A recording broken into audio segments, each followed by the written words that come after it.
Former crime intelligence boss Richard Mdluli will spend his first night in jail after being sentenced to a 5-year prison term. Mdluli was convicted of kidnapping, assault and assault with intent to commit grievous bodily harm. The Johannesburg High Court sentenced Mdluli and former colleague Mthembeni Mthunzi following their convictions for crimes they committed more than 20 years ago. They applied for leave to appeal. SABC reporter Chriselda Lewis has been there following this case. Chriselda, it's been a complex marathon session. I know you've been at the heart of it. Just talk to us about Richard Mdluli. Now that there is a verdict, is he willing to respect the rule of law and its outcomes? Well, Tepiso, very good evening to you. Well, Richard Mdluli speaking to the media just after having that application for leave to appeal his conviction and sentence being dismissed. Him basically saying while he respects the rule of law, he is certainly not going to take this lying down. This, of course, case stretching close to 6 years now. Richard Mdluli has always maintained that he's done nothing wrong. And in this particular instance, he says while he is willing to respect the rule of law, this case is far from over. And this is what he had to say. I've said initially that I respect the law, and I do respect what the judge have done. But as I've indicated that I've got every right to go to any court. We'll petition the Supreme Court of Appeal because we are aware that there are a lot of gaps which were supposed to have been dealt with, of which were been failed in the court. So the only way to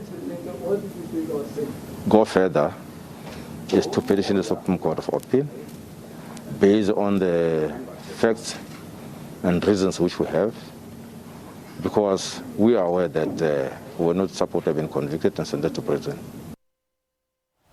So, Chriselda, this paints a picture of a man who's saying he's accepting, but there are lots of buts there. He is looking at spending his first day in jail. But the judge did find that Mdluli lacked remorse. Why?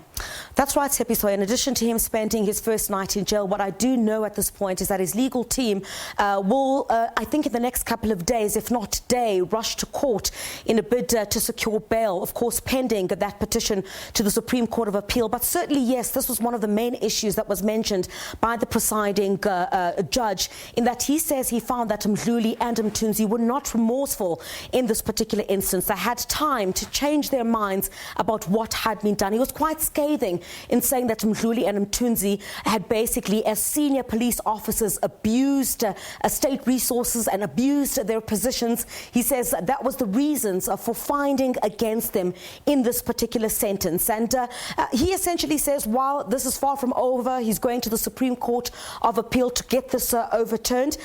He says he doesn't owe anyone an apology. I asked him, Tepiso, if he would be apologizing or maybe having a sit down with the Ramokhibe family, even though the murder aspect of this case did not hold any water in court. Would he want to have a sit down with the Ramokhibe family to change their minds about their convictions on him? And he says instead he is the victim in this matter. Let's take a listen. The person spoken to is myself. I'm the victim here. So I don't think there's anything I owe them.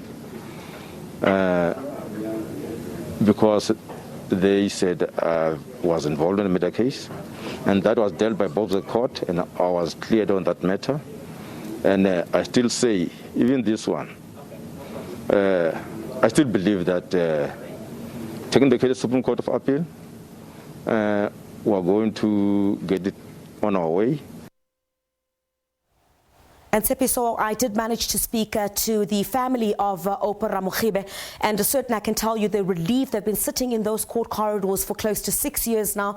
They say even though no one has yet, taken the rap for the death of Opa Ramokhibe, they are saying that any conviction for them at this stage will work, and they welcome this 5-year sentence for the former crime intelligence boss and he's a colleague. They say God will have to deal with the rest.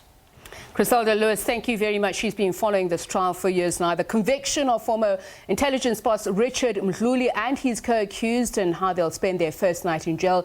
You heard her say Mdluli says he's the victim in all of this. Is this the case? We'll be speaking to Paul O'Sullivan, a forensic consultant who also has an axe to grind with Richard Mdluli. You'll know that he's opened a case of corruption and racketeering against many, including the former crime intelligence boss. So we'll be speaking to him after 7.